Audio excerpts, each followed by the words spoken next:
కృపావార్త అనే కార్యక్రమానికి నా ప్రియ సహోదరి సహోదరులందరికీ మన ప్రభు అయిన యేసుక్రీస్తు వారి పేరిట వందనములు తెలియజేస్తున్నాను.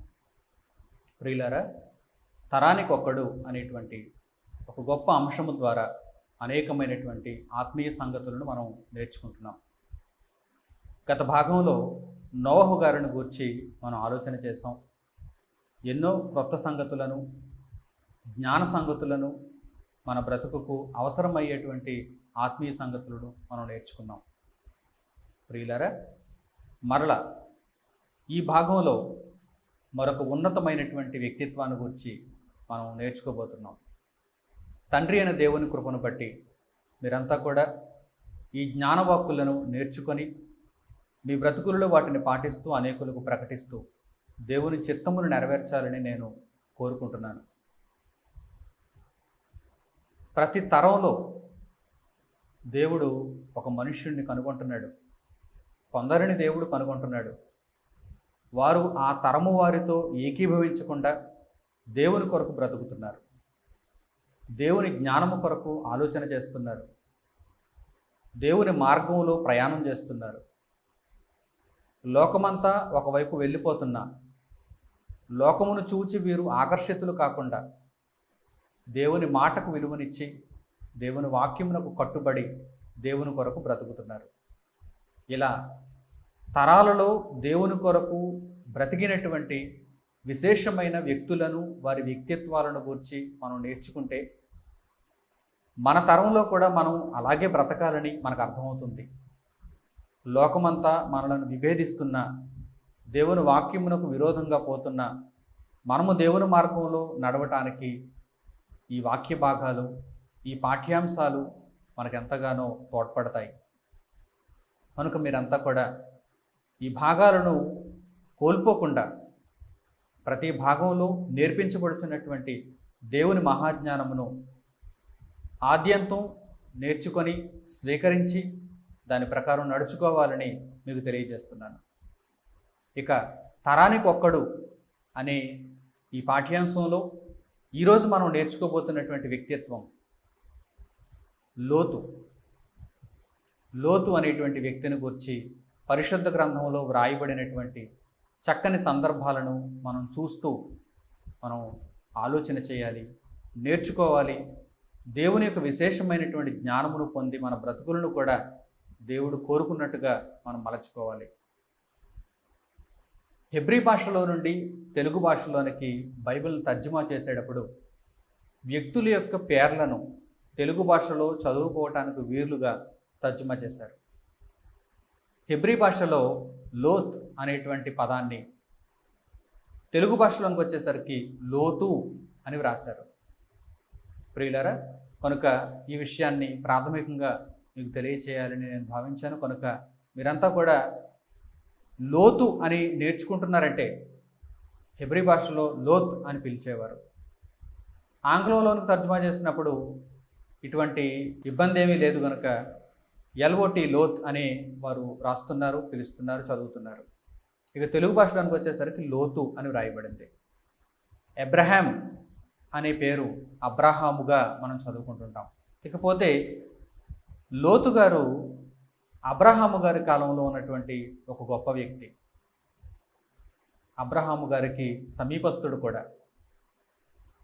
లోతు గారు ఎవరికి పుట్టారు, అసలు లోతు గారి యొక్క చరిత్ర ఏంటి, లోతు గారు దేవుని కొరకు విశేషముగా బ్రతకటానికి ఆయన చూపినటువంటి భక్తి ఏ విధంగా పరిశుద్ధ గ్రంథంలో మనకు కనిపిస్తుంది, ఇత్యాది విషయాలన్నింటినీ కూడా ఈ పాఠ్యాంశంలో మనం నేర్చుకుందాం. లోతు గారి యొక్క తండ్రి పేరు హారాను. హారాను తెరహు కుమారుడు. ఈ తెరహుకే అబ్రహాము గారు కూడా జన్మించారు. తెరహుకు పుట్టినటువంటి ముగ్గురు కుమారులలో హారాను, నాహోరు, అబ్రహాములు మనకు కనిపిస్తున్నారు. హారాను యొక్క కుమారుడు లోతు. హారాను యొక్క కుమారుడు లోతు. అయితే హారాను తన తండ్రి అయిన తెరహు కంటే ముందుగానే మరణిస్తాడు. దీనివలన లోతు యొక్క బాధ్యతలన్నీ కూడా తెరహు బ్రతికున్నంత కాలం తెరహు తీసుకున్నాడు. అంటే తన తండ్రి చనిపోయాడు కనుక చిన్న వయసులోనే తండ్రిని కోల్పోయాడు గనక లోతును నేను నా కుమారునిగా స్వీకరించాలని తాత అనుకున్నాడు, అనగా తెరహు అనుకున్నాడు. కనుక తెరహు లోతును కుమారునిగా స్వీకరించాడు. తెరహు బ్రతికి ఉన్నంతకాలం లోతు తెరహుకు కుమారుడుగానే జీవించాడు. ఇక తెరహు చనిపోయిన తర్వాత దేవుడు అబ్రహాముకు చెప్పినటువంటి విషయమును బట్టి, నేను చూపించే కనాను దేశానికి నీవు వెళ్ళాలి, నీ ద్వారా వచ్చేటువంటి వంశమునకు నేను కనాను దేశాన్ని స్వాస్థ్యంగా ఇవ్వాలనుకుంటున్నాను, దీనిని నీకు వాగ్దానం చేశాను కనుక నీవు లేచి నీ తండ్రి ఇంటి నుండి, నీ బంధువుల దగ్గర నుండి, నీ స్వజనమును విడిచి నేను చూపించే దేశానికి నువ్వు వెళ్ళాలి అని అబ్రహాముకు దేవుడు తెలియజేసినప్పుడు అబ్రహాము గారితో పాటు లోతు కూడా వెళతాడు. ఈ వాక్య భాగం అంతా కూడా ఆదికాండము 11వ అధ్యాయము 27వ వచనం నుండి చివరి మాట వరకు, 12వ అధ్యాయం 1 నుండి 4వ వచనం వరకు మీరు చదవగలిగితే ఈ విషయాలన్నీ మీకు స్పష్టంగా అర్థమవుతాయి. వీరిని దేవుడు ఆశీర్వదించాడు. భవిష్యత్తుకు వీరి ద్వారా అనేకమైనటువంటి ప్రజలు రావాలి, వారు ఒక వంశముగా పిలువబడాలి, వారు నాశనమైపోకూడదు. కనుక దేవుడు వీరిని జ్ఞాపకం చేసుకుని వీరికి దేవుడు చేసినటువంటి వాగ్దానమును బట్టి, అబ్రహాము గారికి దేవుడు చేసిన వాగ్దానమును బట్టి అబ్రహామును దేవుడు ఆశీర్వదించాడు. అలాగే లోతు ద్వారా కూడా కొన్ని వంశములు రాబోతున్నాయి కనుక లోతును కూడా దేవుడు ఆశీర్వదించాడు. అబ్రహాము గారు లోతు గారు విస్తారమైనటువంటి ఆస్తిని కలిగి ఉన్నారు, సంపదను కలిగి ఉన్నారు, అనేకమైనటువంటి పశువులు వారి దగ్గర ఉన్నాయి.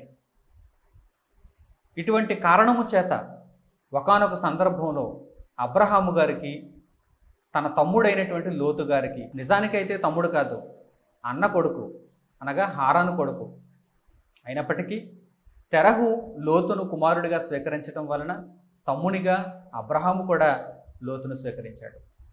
కనుక తన తమ్ముడైన లోతు అనేటువంటి మాటలు పరిశుద్ధ గ్రంథంలో వ్రాయబడినట్టు మనం చూడగలం. ఒకానొక సందర్భంలో అబ్రహాము గారికి లోతు గారికి మధ్య ఒక విషయంలో వ్యత్యాసం వచ్చింది. అదేంటంటే అబ్రహాము గారు లోతు గారు కలిగి ఉన్నటువంటి ఆస్తి విస్తారంగా ఉండటం చేత వారి పశువుల కాపరులకు వీరి పశువుల కాపరులకు మధ్య విభేదాలు, కలహాలు పుట్టడం వలన వీరిద్దరూ కాస్త దూరంగా ఉంటే మంచిది అని ఒక అభిప్రాయానికి వస్తారు. ఈ వ్యత్యాసాన్ని బట్టి ఒక దూరాన్ని పాటించాలి అని వీరు ఒక నిర్ణయానికి వస్తారు. అప్పుడు అబ్రహాము గారు లోతు గారికే ఐచ్ఛికాన్ని విడిచిపెడతారు, ఆప్షన్ ఇచ్చేస్తారు. నీవు పశ్చిమానికి వెళితే నేను తూర్పుకు వెళ్తాను, నువ్వు తూర్పుకు వెళితే నేను పశ్చిమాన ఉంటాను. ఈ విధంగా లోతు గారితో అబ్రహాము గారు చెప్పినప్పుడు అప్పుడు లోతు చుట్టూ ఉన్నటువంటి ప్రాంతం అంతటిని చూచి అబ్రహాము గారిని విడిచిపెట్టి తన యావదాస్తిని తీసుకొని, తన పశువుల కాపరులను, తన దాసదాసీలను, తన ఆస్తిని అంతటినీ తీసుకొని తూర్పునకు ప్రయాణమై వెళ్ళిపోతాడు. తూర్పున ఉన్నటువంటి ప్రాంతాలు ఏవేమిటి అంటే సొదొమ, గొమొర్రా, అలాగే మరికొన్ని ప్రాంతాలు కూడా అక్కడ మనకు కనిపిస్తున్నాయి. సొదొమ ఒక పెద్ద పట్టణం. సొదొమ, గొమొర్రా, అద్మా, సెబోయిము ఇలా చాలా రాజ్యాలు ఆ కాలంలో మిళితముగా ఉండేవి, కలిసి ఉండేవి. ఈ దేశాలను, ఈ రాజ్యాలను మనం పరిశుద్ధ గ్రంథంలో చక్కగా నేర్చుకోగలం. నాటి భౌగోళిక స్వరూపాన్ని చక్కగా పరిశుద్ధ గ్రంథం నుండి మనం చదివితే అర్థం చేసుకోగలం. లోతు గారు ఈ కారణాన్ని బట్టి అబ్రహాము గారి యొక్క పశువుల కాపరులకు, లోతు గారి యొక్క పశువుల కాపరులకు మధ్య కలహం పుట్టడాన్ని బట్టి, వీరిద్దరూ దూరంగా ఉండాలనేటువంటి ఒక అభిప్రాయానికి రావడాన్ని బట్టి అబ్రహాము గారే లోతుకు నీవు ఎటువైపు వెళతావు అటువైపు వెళ్ళు అని చెప్పడాన్ని బట్టి లోతు గారు తూర్పుకు ప్రాంతానికి ఆయన వెళ్తారు. ఈ తూర్పు ప్రాంతంలో ఏమున్నాయి? సొదొమ పట్టణం, గొమొర్రా పట్టణం, అద్మా పట్టణం, సెబోయిం పట్టణం, ఇలా చాలా రాజ్యాలు అక్కడ ఉన్నాయి. సొదొమ దగ్గర సోయరు దాటి వెళ్ళిన తర్వాత సొదొమ దగ్గర లోతు గారు నివసించడానికి ఇష్టపడతారు. ఇది మైదానముగా ఉన్నటువంటి చక్కని ప్రాంతం, ఇక్కడ నేను నివసించాలి, నా ఆస్తిని, నా యొక్క సంతానమును నా వంశమును నేను వృద్ధి చేసుకోవాలి అని లోతు గారు అక్కడికి వెళ్ళి అక్కడ నివసించడానికి ఇష్టపడతారు. అయితే ఇక్కడ ఈ సందర్భంలో సొదొమ పట్టణం ఎలా ఉంది అనే దానిని దేవుడు తెలియజేస్తున్నాడు. లోతు గారు పట్టణం చూడడానికైతే బాగుందని అక్కడికి వెళ్ళారు, కానీ పట్టణంలో నివసిస్తున్నటువంటి ప్రజలు మాత్రం ఎలాంటి వారో లోతుకు తెలియదు. కానీ దేవుడు ఆ విషయాన్ని ముందుగా వ్రాయించాడు. సొదొమ పట్టణం, సొదొమ, గొమొర్ర, అద్మా, సెబోయిము, సోయరు మున్నగు ఈ రాజ్యాలన్నీ కూడా ఎటువంటి ప్రాంతాలు, ఎలాంటి మనుష్యులు నివసిస్తున్నటువంటి ప్రాంతాలు అనగానే దేవుడు వ్రాయించినటువంటి చక్కని మాట ముందుగా మనం తెలుసుకుందాం. ఏ ప్రాంతాలకు లోతుగారు వెళ్ళి నివసించారు, ఎటువంటి ప్రదేశానికి లోతుగారు వెళ్ళి జీవించారు, ఆ ప్రాంతంలో ఉన్న ప్రజల యొక్క పరిస్థితి ఏంటి, లోతుగారు ఆ పట్టణాలకు వెళ్ళేటప్పుడే వెళ్ళక ముందే ఆ పట్టణాలలో అప్పటికే నివసిస్తున్నటువంటి ప్రజల యొక్క పరిస్థితి ఏంటి అనగానే పరిశుద్ధ గ్రంథంలో రాయబడినటువంటి చక్కని మాటను ఇప్పుడు మీరు చూడండి.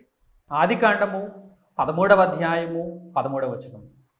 ఆదికాండము 13వ అధ్యాయము 13వ వచనం. సొదొమ మనుష్యులు దుష్టులను, యెహోవా దృష్టికి బహు పాపులునై యుండిరి. సొదొమ పట్టణాన్ని గూర్చి, అక్కడ ఉన్నటువంటి ప్రజలను గూర్చి ముందుగా వ్రాయబడిన మాట చూడండి. లోతు గారు అబ్రహాము గారిని విడిచి వెళ్ళేటప్పటికే అక్కడ ఉన్న ప్రాంతాలలో ప్రజల పరిస్థితి ఎంత చూడండి. చూడడానికి ప్రాంతం అయితే బాగుంది. అబ్రహాము గారు ముందుగా లోతు గారికి ఐచ్ఛికాన్ని విడిచిపెట్టేశారు. నీ ఇష్టం, నీవు ఎటువైపు వెళితే అటువైపు నీవు వెళ్ళచ్చు, నీవు కోరుకున్న ప్రాంతాన్ని నీవు తీసుకోవచ్చు, మనం దూరంగా ఉండాలంతే, బాహ్యంగా మనం దూరంగా ఉండాలంతే. ఎందుకంటే నీ కాపరులకు నా కాపరులకు మధ్య కలహం ఉంది. ఇలాగే కలిసి ఉంటే రేపొద్దుట నరహత్యలు కూడా జరగవచ్చు, కనుక దూరంగా ఉండడం మంచిది. ఆత్మీయంగా మనం కలిసి ఉన్నా శారీరకంగా మనం దూరంగా ఉండాలి అని అబ్రహాము గారు లోతుకు చెప్పడాన్ని బట్టి లోతు గారు పైపైన చూచారు, పట్టణాలను చూచారు, ప్రాంతాలను చూచారు.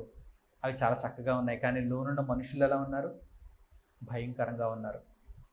సొదొమ మనుష్యులు యెహోవా దృష్టికి పాపులుగా ఉన్నారు, బహు పాపులుగా ఉన్నారు, వారు దుష్టులు అని వ్రాయబడింది. ప్రియులారా, ఈరోజు ఏదైనా ఒక ప్రాంతానికి వెళ్ళి మీరు నివసించాలనుకుంటే పైన రూపాన్ని మీరు చూడకూడదు. పైన రూపానికైతే చాలా మంచి ప్రాంతాలుగా ఉంటాయి, కానీ అక్కడ నివసిస్తున్నటువంటి ప్రజలైతే బహు ఘోరంగా ఉండేటువంటి అవకాశం ఉంది. ఈరోజు ఎక్కువగా నేరాలు, ఘోరాలు ఎక్కడ జరుగుతుంటాయో మీకు నేను వేరుగా చెప్పవలసిన అవసరం లేదు. ఏజెన్సీ ప్రాంతాలలోనూ, అటవీ ప్రాంతాలలోనూ, మారుమూల పల్లెలలోనూ, గ్రామాలలోనూ ఎక్కువగా భయంకరమైనటువంటి నేరాలు జరగవు. అక్కడ నేరాలు జరగవని నేను చెప్పటం లేదు, అక్కడ మనుషులు పాపాత్ములు కారని నేను చెప్పటం లేదు. అయితే పట్టణ ప్రాంతాలతో పోల్చితే గ్రామీణ ప్రాంతాలలో కాస్త నేరాలు తక్కువగా ఉంటాయి, పాపము కాస్త తక్కువగా ఉంటుంది, దుష్టత్వం కాస్త తక్కువగా ఉంటుంది. ప్రియులారా, ఈ విషయమును చక్కగా మనం ఇక్కడ ఈ పాఠ్యాంశాన్ని బట్టి గ్రహించగలగాలి. అయితే లోతు గారు మనుషుల యొక్క స్వభావం తెలియని పరిస్థితుల్లో దూరంగా వెళ్ళి ఒకచోట నివసించాలనేటువంటి ఏకైక ఆలోచనతో, బాహ్యపరంగా చూస్తే ఈ పట్టణ ప్రాంతాలు చాలా గొప్పవిగా ఉన్నాయి కనుక అక్కడికి వెళ్ళి నివసించాలని ఇష్టపడ్డారు. కానీ వెంటనే దేవుడు ఆ మాట తెలియజేశాడు.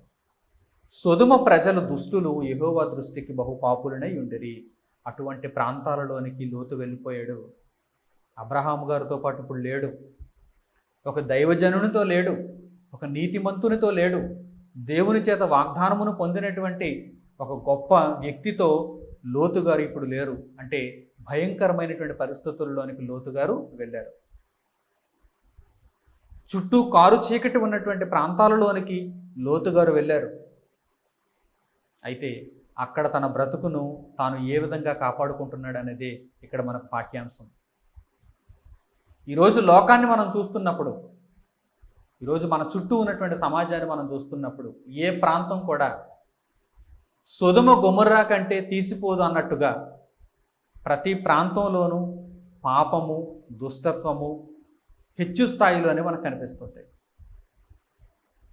మనం ఎక్కడ నివసించినా సరే అక్కడ పాపం ఉంది, అక్కడ దుష్టత్వం ఉంది. పూర్తిగా జనులందరూ కూడా దుష్టులుగా మారిపోయారు. అటువంటి పరిస్థితులలో లోతు గారిని మనం జ్ఞాపకం చేసుకోవాలి. లోతు గారు సొదొమ ప్రాంతానికి వెళ్ళి నివసిస్తున్నారు. అయితే అక్కడ చుట్టూ ఉన్నటువంటి మనుషుల యొక్క స్వభావాన్ని ఆయన అనుసరించారా? వారు లోతు గారు వెళ్ళేటప్పటికే దుష్టులు బహుపాపులై ఉన్నప్పుడు లోతు గారు వారి మధ్య నివసిస్తూ వారి పాపమును అంటించుకున్నారా? నేను ఈ మనుషులతో పాటు నివసిస్తున్నాను కనుక ఈ మనుషులు చేసినట్టే నేను కూడా పాపపు క్రియలు చేయాలని లోతు గారు అనుకున్నారా? తన కుటుంబాన్ని ఆ విధంగా విడిచిపెట్టారా? లేదు.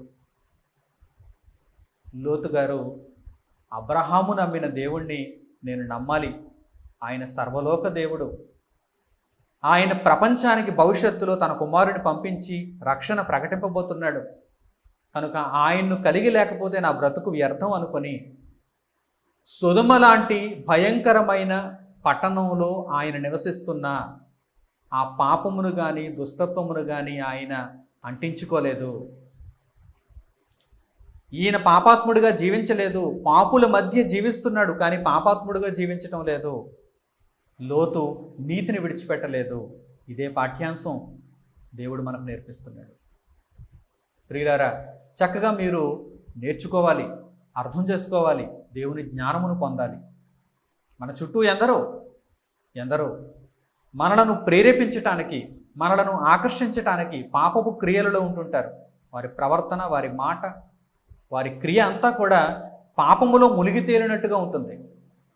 కానీ మీరు వారిని చూచినప్పుడు వారి ప్రవర్తనకు మీరు ఆకర్షితులు కాకూడదు, పాపమునకు మీరు లొంగిపోకూడదు. మీరు దేవుణ్ణి అనుసరించేవారుగా ఉండాలి, దేవుని మార్గంలో నడుచుకునేవారుగా ఉండాలి. ఇక్కడ మీకు ఒక చక్కని రహస్యాన్ని కూడా తెలియజేస్తాను. సొదొమ గొమొర్రా అనగానే కేవలం ఈ 2 పట్టణాలు మాత్రమే దేవుని ఆజ్ఞను అతిక్రమిస్తూ పాపాత్ములుగా దుష్టులుగా బ్రతుకుతున్నారేమో అనుకుంటే పొరపాటే. ఎందుకంటే సొదొమ గొమొర్రాలతో పాటుగా ఆ పట్టణాల చుట్టూ ఉన్నటువంటి మరికొన్ని పట్టణాలు కూడా దేవుని యొక్క ఆలోచనకు వ్యతిరేకంగా బ్రతుకుతున్నాయి, దుష్టత్వంలో జీవిస్తున్నాయి, బహుపాపులుగా వారు జీవిస్తున్నారు. ఆ పట్టణాలు ఏంటి? సొదొమ, గొమొర్రా, అద్మా అనేటువంటి మరో పట్టణం ఉంది, సెబోయిము అనేటువంటి మరో పట్టణం కూడా ఉంది. దేవుడు ఈ పట్టణాలను కూడా వ్రాయించాడు. పరిశుద్ధ గ్రంథమును మీరు చదువుకుంటూ ముందుకు వెళుతున్నప్పుడు మరలా ఆయా సందర్భాలలో దేవుడు ఈ ప్రస్తావన తీసుకొస్తున్నాడు. గత చరిత్రలో లోతు గారి కాలంలో దేవుడు తన తీవ్రమైనటువంటి కోపంతో పట్టణములను ఎలా దహించి వేశాడో ముందుకు రాబోతున్నటువంటి మనుషులకు ఒక దృష్టాంతంగా వాటిని చెప్పటానికి, వీటిని ఉదాహరణలుగా రాబోయే కాలంలో ప్రయోగిస్తూ దేవుడు కొన్ని పట్టణాలను మరలా చేర్చుతున్నాడు. సాధారణంగా లోతు గారిని గురించి ఆలోచన చేసినప్పుడు క్రైస్తవ ప్రపంచానికి అంతటికి, బైబిల్ చదివినటువంటి అనేక మందికి గుర్తొచ్చే పట్టణాలు ఏంటి? సొదొమ గొమొర్రా మాత్రమే. కానీ సొదొమ గొమొర్రాతో పాటుగా మిగిలిన ప్రాంతాలు కూడా ఉన్నాయి, ఇంకా కొన్ని పట్టణాలు కూడా ఉన్నాయి. అవి కూడా దేవుని తీక్షణమైనటువంటి ఉగ్రతకు బలైపోయాయి. అగ్ని గంధకముల చేత అవి కూడా కాల్చబడ్డాయి. అగ్ని గంధకముల చేత కాల్చబడిన పట్టణాలు ఏమిటి అనగానే సొదొమ గొమొర్రా అని మాత్రమే అనుకుంటారు మీరు. లేదు, ఇంకా కొన్ని పట్టణాలు ఉన్నాయి. వాటి పేర్లు పరిశుద్ధ గ్రంథంలో మనకు కనిపిస్తున్నాయి.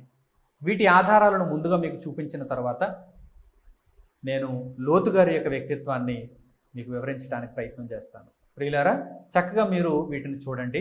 ద్వితీయోపదేశ కాండము 29వ అధ్యాయము 22వ వచనం నుంచి, ద్వితీయోపదేశ కాండము 29వ అధ్యాయము 22వ వచనం నుంచి.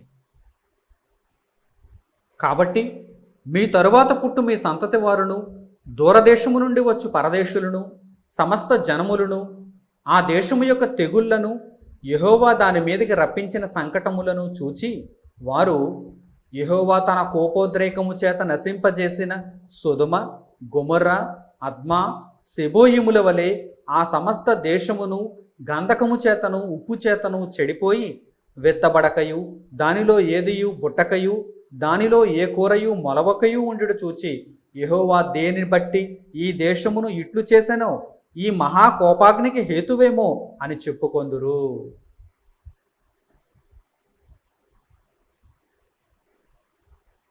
ఒకవేళ దేవుని కట్టడలను ఆజ్ఞలను ఇశ్రాయేలీలు అతిక్రమిస్తే దేవుడు ఒకనాడు కొన్ని పట్టణాలకు పట్టించిన గతే వీరికి కూడా పడుతుంది అని దేవుడు ముందుగా హెచ్చరిస్తున్నాడు. ఆ సందర్భాన్ని ఇప్పుడు మనం చూసాం.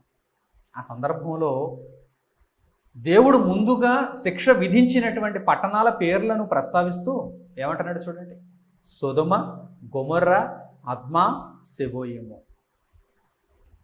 సాధారణంగా పైకి మనకు వినిపించేటువంటి పదాలు కేవలం సొదొమ, గొమొర్రా మాత్రమే సాధారణంగా. కానీ ఇంకా కొన్ని ప్రాంతాలు ఉన్నాయి. అద్మా, సెబోయిము అనేటువంటి ప్రాంతాలు కూడా ఉన్నాయి. ఎందుకంటే ఈ విషయాన్ని మీకు ముందుగా తెలియచేయకపోతే పరిశుద్ధ గ్రంథాన్ని మీరు చదువుతున్నప్పుడు సొదొమ గొమొర్రాలను గూర్చి విన్నాం, కానీ అద్మా, సెబోయిములు ఏమిటి అని మీరు అనుకునేటువంటి అవకాశం ఉంది. అక్కడ మీకు సందేహాలు కలిగేటువంటి ప్రమాదం ఉంది. కనుక ముందుగా సందేహ నివృత్తిని మీకు నేను చేస్తున్నాను. సొదొమ ప్రాంతం, గొమొర్రా ప్రాంతం దేవుని కోపాగ్నికి బలైపోయినప్పుడు వాటి చుట్టుప్రక్కల ఉన్నటువంటి కొన్ని ప్రాంతాలు దేవుని కోపాగ్నికి బలయ్యాయి. వాటితో పాటుగా ఇవి కూడా నాశనమయ్యాయి. వాటితో పాటు ఉన్నటువంటి ఆ పట్టణాల పేర్లేంటి? అద్మా, సెబోయిము. ప్రియులారా, దేవుడు ఏ ఒక్కరిని కూడా నిష్కారణంగా శిక్షించడు. అద్మా, సెబోయిములు కూడా ఎందుకు నాశనం చేయబడ్డాయి? ప్రక్కనే ఉన్నందుకు కాదు, ప్రక్కనే ఉండి దేవుని కొరకు బ్రతకనందుకు, వీరి పాపములో వారు, వారి పాపంలో వీరు పాలిభాగస్తులైనందుకు దేవుడు వీరందరినీ కలిపి నాశనం చేశాడు. ఒకవేళ అద్మా, సెబోయిములు దేవుని దృష్టికి ఇష్టలుగా బ్రతికితే వారిని తప్పించడానికి దేవుడు ఏమాత్రం వెనుకాడాడు. లోతునే తప్పించాడు కదా. లోతును తన కుటుంబాన్ని తప్పించడానికి దేవుడు ప్రణాళిక రచించాడు కదా. ఒక వ్యక్తిని గూర్చి, ఒక కుటుంబాన్ని గూర్చి ఆలోచించిన దేవుడు ఒక పట్టణాన్ని గూర్చి, ఒక ప్రాంతాన్ని గూర్చి, అనేక మంది మనుషులను గూర్చి ఆలోచన చేయడా? అయితే అద్మా, సెబోయిములు కూడా దేవుని దృష్టికి విరోధులే, దేవుని దృష్టికి పాపాత్ములే. సొదొమ, గొమొర్రాలు ఎలాగైతే పాపం చేసి దేవుని యొక్క దృష్టికి బహుపాపులుగా జీవించి దుష్టులుగా వారు బ్రతుకుతున్నారో, అద్మా, సెబోయిముల్లో ఉన్నటువంటి మనుషులు కూడా అలాగే ఉన్నారు. మరో చక్కని మాటను పరిశుద్ధ గ్రంథంలో మీరు చూడాలి. హోషేయ గ్రంథము 11వ అధ్యాయము 8వ వచనం. హోషేయ గ్రంథము 11వ అధ్యాయము 8వ వచనం చూడండి. ఎఫ్రాయిము, నేనెట్లు నిన్ను విడిచిపెట్టుదును? ఇశ్రాయేలు, నేను నిన్ను ఎట్లు విసర్జింతును? అద్మాను వలె నిన్ను నేను ఎట్లు చేతును? సెబోయిమునకు చేసినట్లు నీకు ఎట్లు చేతును? నా మనస్సు మారినది, సహింపలేకుండా నా యంత్రాంగము మండుచున్నది. ఎఫ్రాయిమీలను గూర్చి, ఇశ్రాయేలీలను గూర్చి దేవుడు పలికిస్తున్నటువంటి మాట. వారు మారు మనస్సు నొందితే, వారు దేవుని కొరకు బ్రతికితే, దేవుని చిత్తమును మరలా వారు ఎరిగి దేవుని మార్గంలో ప్రయాణిస్తే వారిని దేవుడు క్షమిస్తాను అని చెప్పేటువంటి సందర్భం ఇది. నేను అద్మాను వలె మిమ్మల్ని ఎందుకు చేస్తాను? సెబోయిము వలె మిమ్మల్ని ఎందుకు చేస్తాను? మీరు మారు మనసు నొందితే మిమ్మల్ని నేను చేర్చుకుంటాను. ఒకవేళ మీరు నా మాటలను అతిక్రమిస్తే వారికి పట్టిన గతే మీకు కూడా పడుతుంది. ఈ విషయాలను దేవుడు తెలియజేశాడు. ప్రియులారా, ఇక్కడ ఈ ప్రాంతాలను దేవుడు ప్రయోగించటంలో ఆయన యొక్క ఆంతర్యం ఏంటి? అవును, సొదొమ, గొమొర్రాలతో పాటు ఇంకా చుట్టుప్రక్కల అనేక ప్రాంతాలు దేవుని యొక్క దృష్టికి విరోధంగా బ్రతికాయి, పాపాత్ములుగా వారు జీవించారు, కనుక వారిని దేవుడు నాశనం చేశాడు. అయితే ఈ సందర్భాలను గూర్చి చెప్పేటప్పుడు అన్ని ప్రాంతాలను అక్కడ ప్రస్తావించటం వీలు పడదు కనుక సాధారణంగా సొదొమ, గొమొర్రా అనేటువంటి పదాలను ప్రయోగిస్తూ ఉంటారు. అయితే కేవలం ఆ 2 పట్టణాలను మాత్రమే మీరు అనుకోకుండా ఈ విషయాలను దేవుడు పొందుపరిచాడు. అద్మా, సెబోయిము అనేటువంటి ప్రాంతాలు కూడా ఉన్నాయి. ఇంతకీ ఈ ప్రాంతాలు దగ్గరగా ఉన్నాయా, దూరంగా ఉన్నాయా, అసలు ఈ ప్రాంతాలు భౌగోళికంగా ఎక్కడున్నాయి అనగానే ఆదికాండంలో వీటి యొక్క వివరణ మనకు దొరుకుతుంది. ఆదికాండంలో వీటి యొక్క వివరణ మనకు దొరుకుతుంది. లోతు గారు సొదొమ పట్టణానికి వెళ్ళినప్పుడు, ఈ ప్రాంతంలో లోతు గారు నివసిస్తున్నప్పుడు ఆ కాలంలో ఒక భయంకరమైనటువంటి యుద్ధం జరిగింది. ఇంకా దేవుడు సొదొమ, గొమొర్రా పట్టణాలను, అద్మా, సెబోయిము పట్టణాలను నాశనం చేయకముందు ఆ ప్రాంతంలో ఆ కాలంలో ఒక యుద్ధం జరిగింది. దీనిని గురించి క్లుప్తంగా మీరు నేర్చుకోవటానికి కొన్ని మాటలను మీకు చూపిస్తాను. ఆదికాండం 14వ అధ్యాయం 1వ వచనం నుంచి చూడండి. ఆదికాండము 14వ అధ్యాయము 1వ వచనం నుంచి. షేనారు రాజైన అమ్రాపేలు, ఎల్లాసరు రాజైన అరియోకు, ఏలాము రాజైన కదొర్లాయోమెరు, గోయీల రాజైన తెదాలు అనువారి దినములలో వారు సొదొమ రాజైన బెరాతోను, గొమొర్రా రాజైన బెర్షాతోను, అద్మా రాజైన షెనాబుతోను, సెబోయేయుల రాజైన షెమేబెరుతోను, సోయరను బెలరాజుతోను యుద్ధము చేసిరి.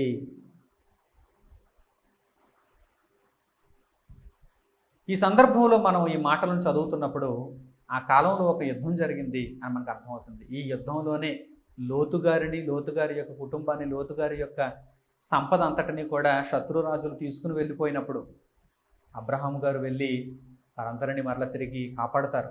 ఈ రాజులను కూడా అబ్రహాము గారు తన దగ్గర ఉన్నటువంటి సేవకులను తీసుకుని వెళ్ళి యుద్ధం చేసి కాపాడతారు. ప్రియులారా, చక్కగా మీరు ఈ విషయాలన్నీ కూడా పరిశుద్ధ గ్రంథంలో నేర్చుకోవచ్చు. అయితే మీకు విషయం తెలియటానికి ఈ యొక్క వాక్య భాగాన్ని ముందుగా మీకు తెలియజేశాను. ఇక్కడ ఒక 4 రాజులు ఒకవైపు, 5 రాజులు మరోవైపు కనిపిస్తున్నారు. వీరికి యుద్ధం జరిగింది. ఈ 4 రాజులు ఒకవైపు ఉన్నారు, 5 రాజులు మరోవైపు ఉన్నారు. ఈ 5 రాజుల్లో ఎవరెవరు ఉన్నారో చూడండి. సొదొమ రాజు ఉన్నాడు, గొమొర్రా రాజు ఉన్నాడు, అద్మా రాజు ఉన్నాడు, సెబోయిము రాజు ఉన్నాడు, అలాగే సోయరను బెలరాజు కూడా ఉన్నాడు. ఈ ప్రాంతాలన్నీ కూడా కలిసి ఉండేవి, దగ్గరగా ఉండేవి. దేవుడు సొదొమ గొమొర్రా ప్రాంతాలను నాశనం చేయాలనుకున్నప్పుడు అద్మా సెబోయిములు కూడా నాశనం చేయబడ్డాయి. కలిసి ఉన్న ప్రాంతాలు పాపములో కూడా కలిసిపోయాయి. దేవునికి విరోధముగా ఒక ప్రాంతం నివసిస్తున్నప్పుడు మరో ప్రాంతం కూడా ఆ విధంగానే దేవునికి విరోధంగా బ్రతకడం దేవుడు చూస్తే ఈ ప్రాంతాన్ని ఆ ప్రాంతాన్ని అని తేడా లేకుండా ఏ ప్రాంతాన్నైనా సరే ఆయన శిక్షించటానికి వెనుకాడటం. చక్కగా ఈ విషయాలు ఈ పాఠ్యభాగాన్ని బట్టి మనం నేర్చుకోవాలి. అయితే లోతు గారి దగ్గరకు మనం వచ్చినప్పుడు సొదొమ గొమొర్రా ఈ ప్రాంతాలకు వచ్చి ఆయన నివసిస్తున్నప్పుడు మధ్యలో ఈ యుద్ధం జరిగింది. అబ్రహాము గారు వెళ్ళి వారందరినీ రక్షించి తీసుకొచ్చారు. ఆ తరువాత ఏం జరిగిందో పరిశుద్ధ గ్రంథంలో మనం చూడాలి. సొదొమ గొమొర్రా ఈ ప్రాంతాలను కూర్చినటువంటి మొర దేవుని దగ్గరకు బహుభారముగా వెళ్ళింది. ఈ విషయాన్ని దేవుడు అబ్రహాముకు తెలియజేస్తున్నాడు. ముందుగా దేవుడు అబ్రహాముకు తెలియజేస్తున్నాడు. ఈ విషయం పరిశుద్ధ గ్రంథంలో ఎంతో స్పష్టంగా వ్రాయబడింది. చక్కని విషయాలు మనం నేర్చుకోవాలి. దేవుడు దేవదూతలను పంపిస్తున్నాడు. వారు మనుష్య ఆకారంలో వచ్చి భూమి మీద ఏ ప్రాంతాన్ని ఎంతవరకు నాశనం చేయాలి, దేవుని ఉగ్రతకు అర్హమైనటువంటి ప్రాంతాలు ఏవే ఉన్నాయో తెలియచేయటానికి, చెప్పటానికి, నాశనం చేయటానికి, దేవుని యొక్క విధిని పాటించడానికి భూమి మీదకి వచ్చారు. ఈ విషయం అంతటిని అబ్రహాముకు కూడా వారు తెలియజేశారు. వీళ్ళరా ఈ సంగతులను మనం పరిశుద్ధ గ్రంథంలో చూడగలిగితే అద్భుతమైనటువంటి జ్ఞానం మనం నేర్చుకోగలం. ఆదికాండం 18వ అధ్యాయం 20-21 వచనాలను చూడండి. ఆదికాండము 18వ అధ్యాయము 20-21 వచనాలు. మరియు యెహోవా సొదొమ గొమొర్రాలను గూర్చిన మొర గొప్పది గనుకను, వాటి పాపము బహు భారమైనది గనుకను, నేను దిగిపోయి నా యొద్దకు వచ్చిన ఆ మొర చొప్పుననే వారు సంపూర్ణముగా చేసిరో లేదో చూచెదను, చేయని ఎడల నేను తెలుసుకొందునెను.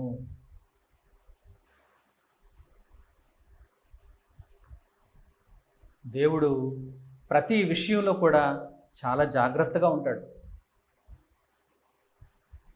భూమి మీద ఒక పట్టణాన్ని, కొన్ని పట్టణ ప్రాంతాలను నాశనం చేయాలి అనుకునే నిర్ణయం తీసుకునే ముందు దేవుడు ఎంత జాగ్రత్తగా చూస్తున్నాడో చూడండి. నా దగ్గరకు బహుభారమైన మొర నా సన్నిధికి చేరుతోంది. నిజంగా సొదొమ గొమొర్రా ప్రజలు ఆ విధంగానే ఉన్నారా? ఆ విధంగా ఉన్నారో లేదో నేను దేవదూతలను పంపించి తెలుసుకోవాలనుకుంటున్నాను అంటున్నాడు దేవుడు. నా యొద్దకు వచ్చినటువంటి మొర చొప్పున వారు చేసిరో లేదో చూచెదను అంటే ఆయన స్వయంగా ఆయనే వస్తాడని కాదు, ఆయన దూతలను పంపించాడు. వారు మనుష్యాకారంలో వచ్చారు. వారే సొదొమ గొమొర్రా అద్మా సెబోయిం ప్రాంతాలను నాశనం చేశారు. ముందుగా ఈ విషయాన్ని దైవజనుడైనటువంటి అబ్రహాము గారితో తెలియజేస్తున్నారు. అప్పుడు అబ్రహాము గారు, అక్కడ లోతు గారు ఉన్నారు కదా, తన తమ్ముడైన, అంటే తన అన్నయ్య అయిన హారాను కుమారుడైన లోతున్నాడు కదా,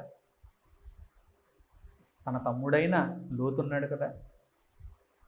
మరి ఆ ప్రాంతాలను దేవుడు నాశనం చేయాలని నిర్ణయం తీసుకొని దేవదూతలను పంపించినప్పుడు దేవుని ఉగ్రతకు లోతు కూడా బలైపోతాడా? నిజంగా లోతు నీతిమంతుడు. ఎంతటి భయంకరమైన పాపాత్ములైన మనుషుల మధ్య జీవిస్తున్నా, పట్టణమే దేవునికి ఎదురు తిరుగుతున్నా, ఆ పట్టణంలో ఒక్కడుగా లోతున్నా, ఆ లోతు పాపమును అంటించుకోడు, పాపాత్ముడుగా అయితే బ్రతకడు. ఆ విషయం అబ్రహాము గారికి మనస్సులో స్థిరంగా ఉంది. కనుక ఆ దేవదూతలను అబ్రహాము గారు అడుగుతున్నారు, దేవునికి మొరపెడుతున్నారు. దుష్టులతో కూడా నీతిమంతులను శిక్షించుట నీకు దూరమగును గాక. తండ్రి, నీ చిత్తమైతే ఆ ప్రాంతాలలో ఒక 50 మంది నీతిమంతులు ఉంటే ఆ ప్రాంతాలను నీవు శిక్షించకుండా కాపాడతావా? నీవు ఆగుతావా?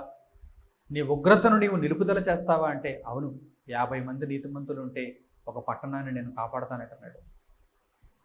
50 మంది ఉండరేమో తండ్రి, 45 మంది ఉంటారేమో, పట్టణాన్ని కాపాడతావా? పట్టణాన్ని కాపాడతాను. 45 మంది నీతిమంతులు ఉంటే ఒక పట్టణాన్ని కాపాడతాను.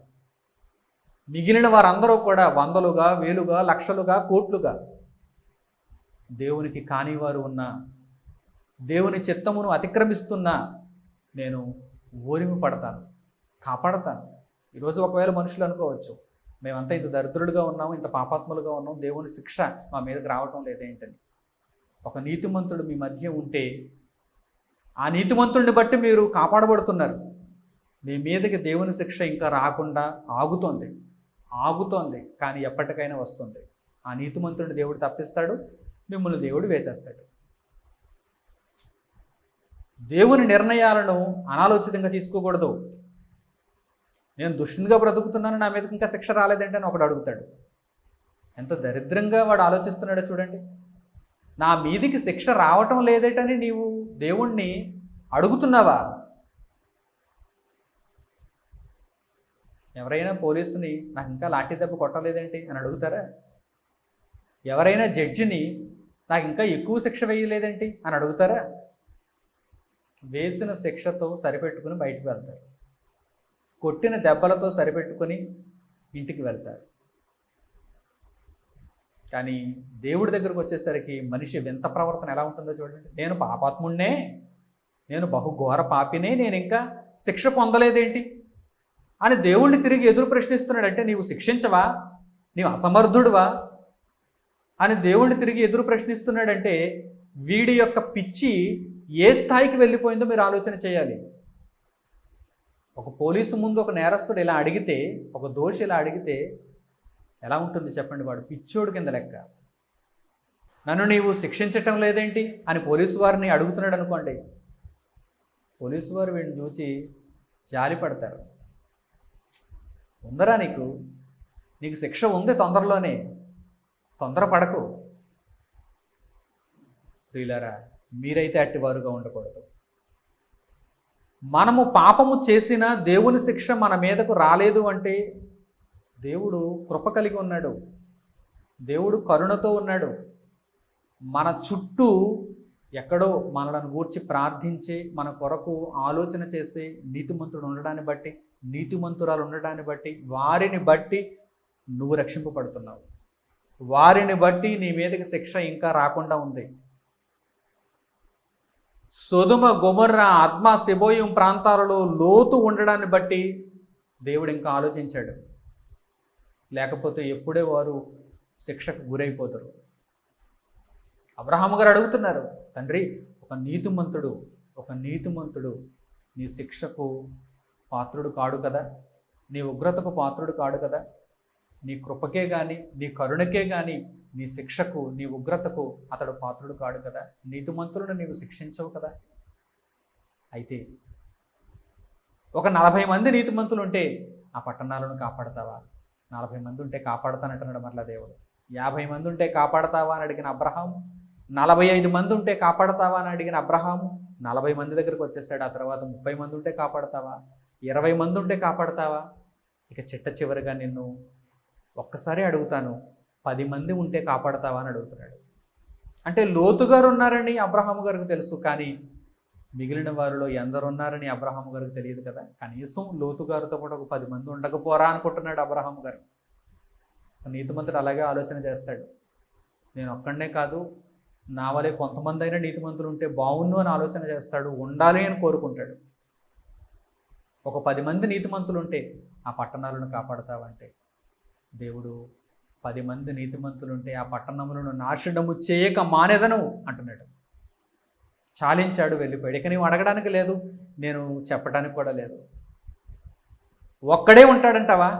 లోతు ఒక్కడే నీతిమంతుడు అంటావా? ఒక్కడిని తప్పించటం నా ప్రణాళిక, అయితే వారిని శిక్షించటం కూడా నా ప్రణాళిక. నిజంగానే ఆ దేవదూతలు ఆ పట్టణంలోనికి వెళ్ళారు. అక్కడ పరిస్థితులను చూస్తున్నారు. ఈ దేవదూతలుగా వచ్చినటువంటి మనుష్య ఆకారంలో ఉన్నటువంటి వారిని కూడా సొదొమ ప్రజలు, గొమొర్రా ప్రజలు, అద్మా సెబోయిం ప్రజలు ఏం చేయాలని చూస్తున్నారు? ఆ సొదొమలో ఉన్నటువంటి ప్రజలు ముఖ్యంగా ఆ మనుష్యులను కూడుకోవాలనుకుంటున్నారండి. అంటే వారితో వ్యభిచరించాలనుకుంటున్నారండి. ఎంత దారుణమైన పరిస్థితుల్లో ఉన్నారు. లోతు వారిని అడ్డుకుంటున్నాడు. లోతు ఇంటికి అతిథులుగా వచ్చినటువంటి వారిని ఈ సొదొమ ప్రజలు కూడాలి అనుకుంటున్నారంటే నిజమే. వీరి నిమిత్తము నా యొద్దకు వచ్చినటువంటి మొర నిజమే. వీరిని శిక్షించటానికి నేను ఏమాత్రం తడవు చేయకూడదు. వీరిని వెంటనే శిక్షించాలి. దేవుడు లోతును తప్పించాడు. నీవు నీతిమంతుడు గనుక, నిన్ను బట్టి పట్టణాలను కాపాడడం కష్టం కనుక, నీవొక్కడవే ఉన్నావు కనుక నీవు ఎవరిని తీసుకొస్తావు బయటికి? నీతో పాటు దేవుని మార్గంలో ఉంచటానికి ఎవరిని తీసుకొస్తావు బయటికి అనగానే తన భార్య, లోతు భార్య, తన కుమార్తెలు 2. ఇక ఎవరు వింటారు? లోతుగారి మాట ఇంకెవరు వింటారు? ఇక ఎవరు వినరు. అల్లుళ్ళు ఉన్నారు, కాబోయే అల్లుళ్ళు ఉన్నారు. వారు లోతు మాట వినలేదు. లోతు వారి దృష్టికి ఎగతాళి చేసేవాడుగా కనిపించాడు. దేవుడు ఈ పట్టణ ప్రాంతాలను నాశనం చేయబోతున్నాడు. మన ఆస్తి, మన సంపద, మన దాసులు, దాసీలు ఇక్కడే మనం విడిచిపెట్టి మనం పారిపోవాలి. రండి. ఈ పట్టణంలోనికి వచ్చినటువంటి ఆ 2 మనుషులు, దేవదూతలు ఈ పట్టణాలను శిక్షించడానికి వచ్చారు. మనకు ఒక చక్కని అవకాశం ఇచ్చారు. మన ప్రాణాలను మనం కాపాడుకుందాం రండి. దేవుడు మనకి ఇచ్చిన అవకాశాన్ని బట్టి మనం బ్రతుకుదాం రండి. వెనక్కి తిరిగి చూడొద్దన్నాడు దేవుడు, మనల్ని వెళ్ళిపోమన్నాడు దేవుడు అని అన్నప్పుడు లోతు యొక్క కాబోయే అల్లుల దృష్టికి లోతు గారు ఎలా కనిపించారు? ఎగతాళి చేసేవాడుగా కనిపించారు. ఈరోజు దేవుని మాటలను ప్రకటిస్తున్నప్పుడు చాలామందికి ఈ మాటలు ఎగతాళిగా ఉంటాయి. ఎందుకంటే అన్ని మాటల్లోనే వినిపిస్తున్నాయి తప్ప వారి కంటికి కనిపించడం లేదు కనుక. కంటికి కనిపిస్తే ఇంకే ఉంది? నువ్వు బ్రతుకుతావా? శిక్షలోకి వెళ్ళిన తర్వాత నువ్వు బ్రతుకుతావా? గవర్నమెంట్ చెప్పినటువంటి సూత్రాలన్నీ కూడా ముందు చెవులకు వినిపిస్తాయి అంతే, పత్రాలలో ఉంటాయి అంతే. శిక్ష కంటికి కనిపిస్తే తప్ప నేను దానిని నమ్మను అంటే శిక్షలోనికి వెళతావే తప్ప నువ్వు తప్పింపబడలేవు, బాగుపడలేవు. ప్రభుత్వ చట్టం ఏదైనా సరే పత్రాలలోనే కనిపిస్తుంది. ప్రభుత్వం చెప్పినటువంటి సూత్రాలు ఏవైనా సరే అక్షర రూపంలో కనిపిస్తాయి, మన చెవులకు వినిపిస్తాయి. వాటిని మనం పాటించాలి కదా. ఏ దేశంలో ఉన్నవారు ఆ దేశ చట్టాలను పాటించాలి కదా. లేదు, అవి కార్యరూపం దాల్చినప్పుడు, అంటే నేను అతిక్రమిస్తే శిక్ష ఎలా విధింపబడుతుందో నీవు నాకు చూపిస్తే అప్పుడు నేను వాటిని నమ్ముతాను అంటే నువ్వు ఈ లోపు జైలుకు పోతావు కదా. నువ్వెక్కడ తప్పింపబడతావు? ఇక నువ్వు మారే అవకాశం ఏముంది? వాటి నుండి నీవు దూరం అయ్యే అవకాశం నీకు కలుగుతుందా? శిక్షలోనికి నువ్వు వెళ్తావు కదా, జైలు జీవితంలోనికి నువ్వు వెళ్తావు కదా, జరిమానా నీకు విధింపబడుతుంది కదా. దేవుని మాటలు కూడా ముందుగా వినిపిస్తున్నాయి. దేవుని యొక్క వాక్యం మన కళ్ళకు కనిపిస్తుంది. అయితే శిక్ష మనకు కనిపిస్తేనే మనం నమ్మాలి అనుకుంటే శిక్షలోనికి వెళ్ళిన తర్వాత అది కనిపిస్తుంది, అప్పుడు నమ్మడానికి అవకాశం లేదు. యేసుక్రీస్తు ప్రభువు వారు ఒకానొక సందర్భంలో ఈ విషయం తెలియజేస్తున్నారు. ధనవంతుడైన వాడు దేవుని దృష్టికి విరోధంగా బ్రతికాడు, తన ఇష్టాన్ని తాను నెరవేర్చుకున్నాడు. వాడు చచ్చాక శిక్షలోనికి వెళ్ళిపోయాడు. శిక్షలోనికి వెళ్ళిన తర్వాత వాడు మారు మనసును పొందడానికి అవకాశం లేదు. భూమి మీద ఉన్నటువంటి తన 5 సహోదరులైనా మారాలని వాడు కోరుకుంటున్నాడు, కానీ వాడు మారడానికి అవకాశం లేదు అని ప్రభు తెలియజేస్తున్నారు. కనుక దేవుని మాటలు మనకు కనిపించినప్పుడు, వినిపించినప్పుడు వాటిని నమ్మాలి. వాటిని మేము కార్యరూపం దాల్చినప్పుడు చూస్తే నమ్ముతాం అనుకుంటే నీకంటే దౌర్భాగ్యుడు ఇంకెవ్వరూ ఉండడు. నీవు శిక్షలోనికి వెళ్ళిపోతావు. శిక్షలోనికి వెళ్ళిన తర్వాత మారడానికి, మారు మనసు నొందడానికి, దేవుని కొరకు బ్రతకడానికి అవకాశమే ఉండదు. నీవు పోవు పాతాళమునందు చేయుటకు పని లేదు, మారడానికి అవకాశం లేదు. ప్రియులారా, లోతుకు కాబోయే అల్లుళ్ళ దృష్టికి లోతు ఎగతాళి చేసేవాడుగా కనిపించాడు. కనుక ఏమైపోయారు వారు? అగ్నికి బలైపోయారు. అగ్ని గంధకములతో కాల్చబడ్డారు. ఇక ఎవరిని తప్పిస్తాడు? తన్ను తాను బ్రతికించుకున్నాడు, తన కుమార్తెలను బ్రతికించుకున్నాడు, తన భార్యను బ్రతికించాలనుకున్నాడు, కానీ తన భార్య వెనుదిరిగి చూసింది, ఉప్పు స్తంభంగా మారిపోయింది. ఇక బ్రతికినది ఎవరు అంటే లోతు, తన 2 కుమార్తెలు మాత్రమే. ప్రియులారా, దేవుడు విధించినటువంటి శిక్ష నుండి తప్పింపబడినటువంటి లోతు ఒక అద్భుతమైన పాఠాన్ని తెలియజేస్తున్నాడు. సొదొమ, గొమొర్రా, అద్మా, సెబోయిము ఈ ప్రాంతాలు దేవుని దృష్టికి వ్యతిరేకంగా బ్రతుకుతున్నప్పుడు, పాపపు క్రియలతో జీవిస్తున్నప్పుడు, దుష్టత్వంలో వారు మునిగి తేలుతున్నప్పుడు, వారిని గూర్చిన మొర పరలోకమునకు ఒక భారమైనటువంటి మొరగా వెళ్ళినప్పుడు, దేవుడు ఈ విషయమై దేవదూతలను భూమి మీదకి పంపించి శిక్ష విధింపమన్నప్పుడు, ఆ శిక్షలో నుండి లోతు తప్పింపబడ్డాడంటే కారణం ఏంటి? లోతు దేవుని కొరకు బ్రతికాడు.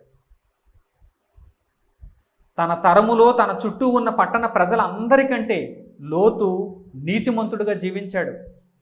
వారంతా కామతప్తులుగా జీవిస్తున్నారు.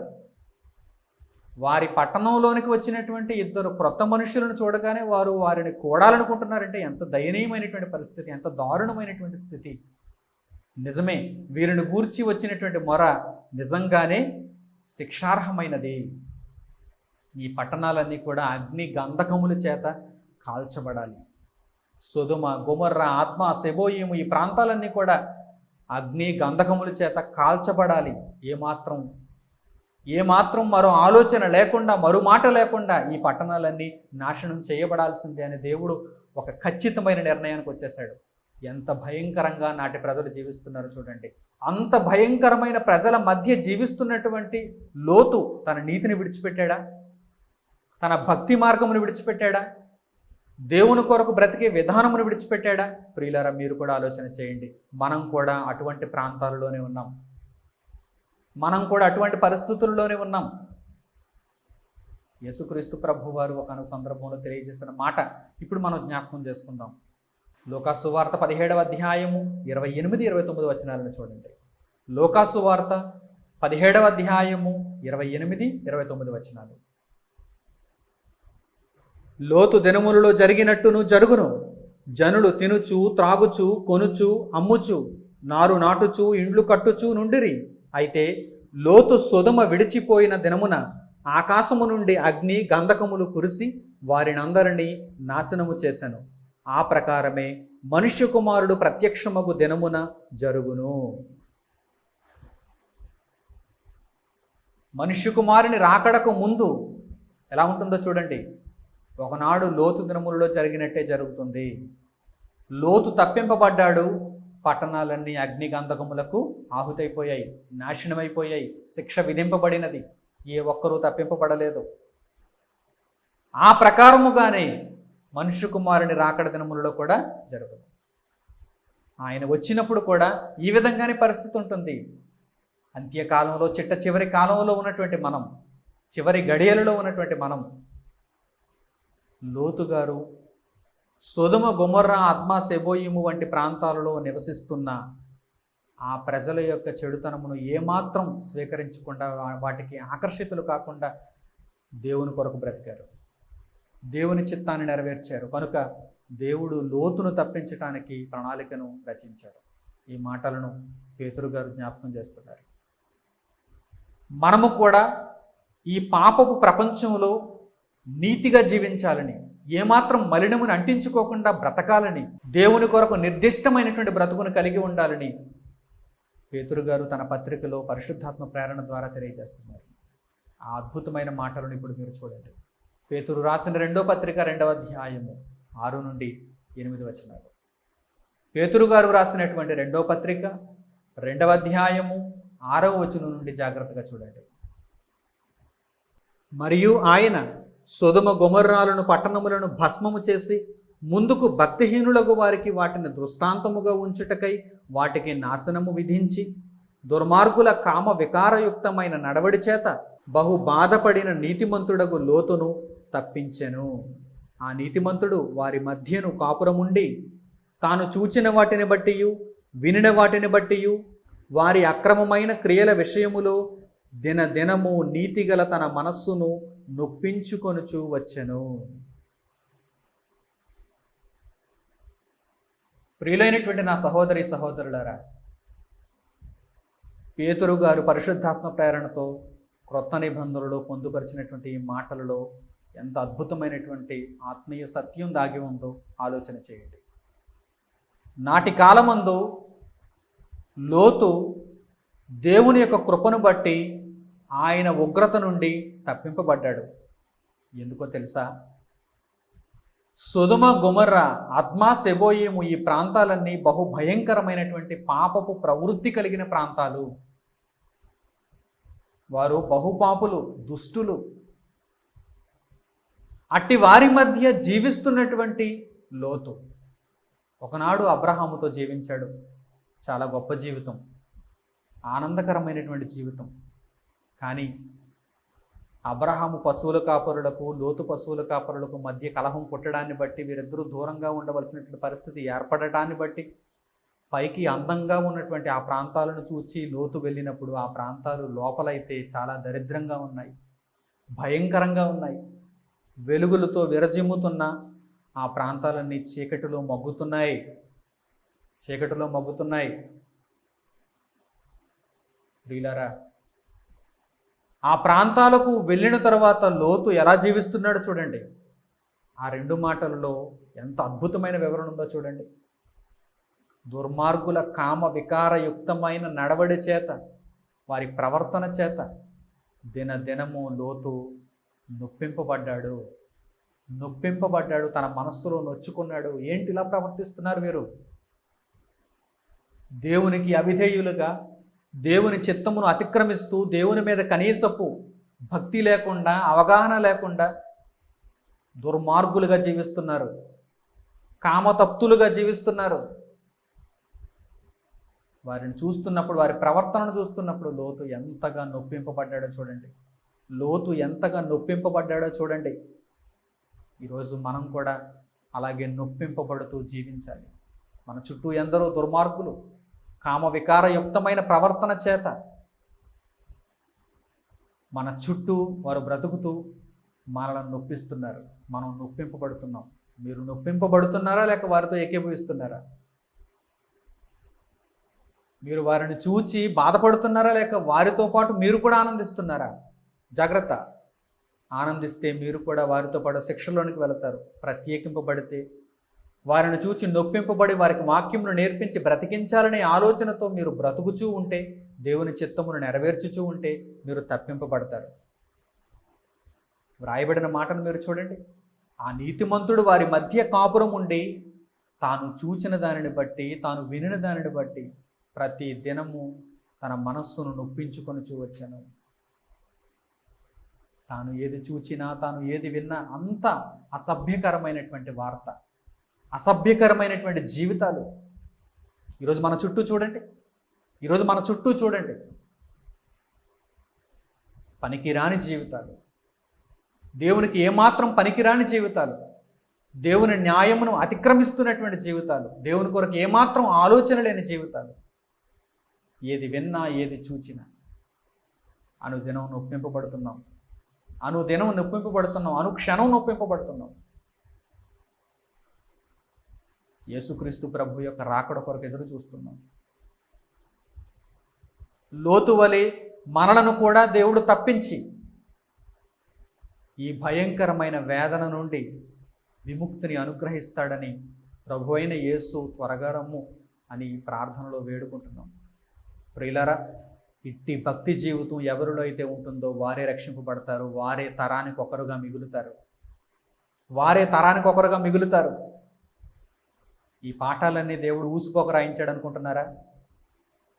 ఒక నోవహు గారిని గూర్చి, లోతు గారిని గూర్చి ఊసిపోక రాయించాడు అనుకుంటున్నారా? చదివి పాఠాలు నేర్చుకోవాలి, జీవిత సత్యాలు గ్రహించాలి. మీ చుట్టూ ఉన్నటువంటి ఈ లోకమును చూసి మీరు మైమరిచిపోకూడదు, మేలుకోవాలి.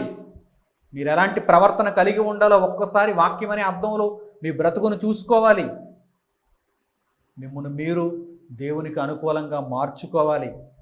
దేవుని చిత్తాన్ని నెరవేర్చడానికి నడుం బిగించాలి. యుద్ధ సైనికులుగా మారాలి. పరుగు పందెంలో నీరసించిపోకూడదు, గురువైపు చూస్తూ పరుగు పెట్టాలి. దేవుని వాక్యం అనుదినం నేర్చుకుంటూ దేవుని కొరకు ఈ బ్రతుకును కొనసాగించాలి. వెలుగులో బ్రతకాలి. చుట్టూ ఉన్న లోకం మలినకరమైనదే, కానీ ఆ మలినాన్ని ఏమాత్రం అంటించుకోవడానికి వీలు లేదు. అన్ని విషయాలలో, అన్ని కోణాలలో మిమ్మును లోకము లాగటానికి ప్రయత్నం చేస్తుంది, జాగ్రత్త. ఆకర్షించడానికి ప్రయత్నం చేస్తుంది, జాగ్రత్త. దేవుని వాక్యం హెచ్చరిస్తోంది, బహుపరాక్, జాగ్రత్తగా ఉండండి, జాగ్రత్తగా ఉండండి. దేవుని వాక్యమే మిమ్మును పరిరక్షిస్తుంది, సంరక్షిస్తుంది. కనుక ఆ వాక్యపు నీడలో బ్రతకండి, ఆ వాక్యపు ఆలనలో బ్రతకండి. దేవుని జ్ఞానమునకు విధేయులై బ్రతకండి. అప్పుడు దేవుడు మిమ్మల్ని లోతును ఎలా తప్పించాడో మిమ్మల్ని కూడా అలా తప్పిస్తాడు. తరానికి ఒకరుగా బ్రతకండి, తరంలో కొట్టుకుపోయేవారుగా బ్రతకొద్దు. అలాంటి బ్రతుకు ఉన్నా ఒకటే, ఊడినా ఒకటే. ఈ లోకముతో పాటు కలిసిపోయి జీవిస్తే అలాంటి బ్రతుకు ఉన్నా ఒకటే, ఊడినా ఒకటే. ఈరోజు ఎందరో చస్తున్నారు, ఒక రోగం వచ్చి చస్తున్నారు, ప్రమాదం జరిగి చస్తున్నారు, ఆయుష్ తీరు చస్తున్నారు. దేవుని కొరకు బ్రతకకపోతే బ్రతికినా ఒకటే, చచ్చినా ఒకటే. బ్రతికి ఉండి కూడా మృతులుగా జీవించడం ఎందుకు? కనుక బ్రతికి దేవుని కొరకు బ్రతకండి, బ్రతికి దేవుని కొరకు బ్రతకండి. సజీవులుగా ఉండి నిజంగా సజీవులుగా బ్రతకండి, మృతులుగా బ్రతకొద్దు. ఏదో ఊపిరి ఆడుతుంది కానీ జీవితం అంతా చీకటి జీవితం, మలినకరమైన జీవితం అనేటువంటి ప్రవృత్తిలో మీరు ఉండకండి. మీరు బ్రతికి ఉన్నారంటే దేవుని కోసం బ్రతుకుతూ ఉండాలి. మీ చూపు మంచిదై ఉండాలి, మీ ఆలోచన మంచిదై ఉండాలి, మీ క్రియ మంచిదై ఉండాలి, మీ ప్రవర్తన దేవుని వాక్యమునకు అనుకూలమైనదై ఉండాలి, 100% అనుకూలమైనదై ఉండాలి. అప్పుడు మాత్రమే లోతులా నన్ను కూడా తప్పించు నా తండ్రి అని దేవుణ్ణి అడగగలరు. నోవహులా నన్ను కూడా తప్పించు తండ్రి అని అడగగలరు.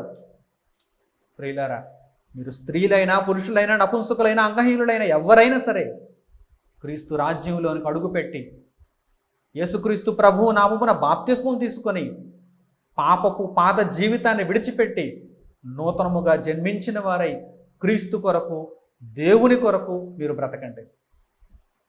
క్రీస్తు ద్వారా పరమందున్న తండ్రిని చేరుకోవటానికి నిత్యత్వపు మార్గంలో మీరు బ్రతకండి. అప్పుడు మాత్రమే మీ బ్రతుకుకు ప్రయోజనం ఉంటుంది, లేకపోతే అది వ్యర్థమైన బ్రతుకు. మంచి నిర్ణయం తీసుకుంటారని చెప్పబడినటువంటి వాక్యం అంతటిని ఒక్కసారి మరణ ఆలోచన చేసి మీ బ్రతుకును దేవునికి అంకితం చేసుకుంటారని హృదయపూర్వకంగా మిమ్మల్ని అందరినీ కోరుకుంటూ దేవుని మాటలను ఇంతటితో ముగిస్తున్నాను. తండ్రి అయిన దేవునికి ప్రార్థనలో ఏకీభవించండి. మహోన్నతుడు అయిన మా కన్న తండ్రి, మీరు అనుగ్రహించిన జీవము కలిగిన ఈ మాటల కొరకు మా హృదయపూర్వకమైన కృతజ్ఞతాస్తుతులు మీకు చెల్లిస్తున్నాము. నాయన తండ్రి, పాపపు ప్రపంచంలో బ్రతుకుతున్నటువంటి మమ్మును మీరు కరుణించారు, మీ కృపను మా ఎడల వెల్లడి చేశారు. కనుకనే ఈ మాటలు మీరు మాకు వినిపింపజేశారు. అద్భుతమైనటువంటి వివరణగా వ్రాయబడినటువంటి దేవోక్తులను విన్న మేము, చదివిన మేము, చూచిన మేము మా బ్రతుకులను చక్కదిద్దుకొని మీ కొరకు ఇక మీదట జీవించటానికి నాయన తగు నిర్ణయం తీసుకునే నిమిత్తం మీ బిడ్డలందరికీ సహాయం చేయండి. మేమంతా మీ కొరకైన బ్రతుకులో ఉండటానికి కృపను చూపించండి. తరానికి ఒకరుగా బ్రతికే వారముగా ఉండుటకు సహాయం చేయండి. మా చుట్టూ మలినకరమైనటువంటి లోకం మమ్మల్ని ఆకర్షించటానికి, పాపంలో ముంచివేయటానికి ప్రయత్నం చేస్తున్నప్పుడు నాయన మేము వారిని చూచి వారి ప్రవర్తనను మేము వింటున్నప్పుడు తండ్రి బహుగా నొప్పింపబడుతున్న వారిని మీ మార్గంలో చేర్చడానికి ప్రయత్నాలు చేస్తూ కేవలం మీ కొరకు జీవించుట మాత్రమే పరమావధిగా మేము కలిగి ఉండగలుగుటకు మాకు సహాయం అనుగ్రహించండి నాయన. ఎందరో బిడ్డలు ఇప్పటి వరకు చీకటి మరణ ఛాయ కలిగినటువంటి ప్రాంతాలలో జీవితాలలో ఆలోచనలలో ఉండిపోయారు నాయన. ఈ వాక్యపు వెలుగు చేత వారంతా కూడా రక్షింపబడి క్రీస్తు వెలుగులో ప్రయాణించగలుగుటకు వారికి సహాయం చేయండి. మీ కృపలో మమ్మల్ని జ్ఞాపకం చేసుకొని మీ వాక్యము చేత మమ్మల్ని బలపరిచి దుష్టుని శోధన నుండి వాడి కీడు నుండి మమ్మల్ని తప్పించి నాయన క్రీస్తు రాజ్యంలో మమ్మను దీవించమని మిమ్మల్ని కోరుకుంటూ మా ప్రార్థనా విన్నపములను ప్రభువును రక్షకుడునైన యేసుక్రీస్తు వారి పేరిట మిమ్మల్ని అడుగుచున్నాము తండ్రి. ఆమేన్. ప్రియులైనటువంటి నా సహోదరి సహోదరులారా, మీరు ఎంతవరకు కృపావార్త అనేటువంటి కార్యక్రమం ద్వారా దేవుని విశేషమైనటువంటి జ్ఞానాన్ని విన్నారు. ఈ కార్యక్రమం ప్రతి సోమవారం సాయంత్రం 7 గంటల నుండి యూట్యూబ్లో సన్ ఆఫ్ గాడ్ ఆన్లైన్ అనేటువంటి ఛానల్లో మీకు అందుబాటులో ఉంటుంది కనుక ఏ వారం కూడా మీరు కోల్పోకుండా దేవుని యొక్క వాక్యమును నిరంతరాయంగా వీక్షిస్తూ నేర్చుకుంటూ మీ బ్రతుకులను చక్కదిద్దుకోవాలని మరొకసారి మీకు తెలియజేస్తూ ఈ ప్రకటనను ఇంతటితో ముగిస్తున్నాను. మన తండ్రి అయిన దేవుని ప్రేమ, ఆయన కుమారుడైన యేసుక్రీస్తు ప్రభు వారి కృప, పరిశుద్ధాత్మ యొక్క అన్యోన్య సహవాసం మనందరికీ సదాకాలంతో నడిపించునుగాక. ఆమేన్. అందరికీ వందనములు. సెలవు.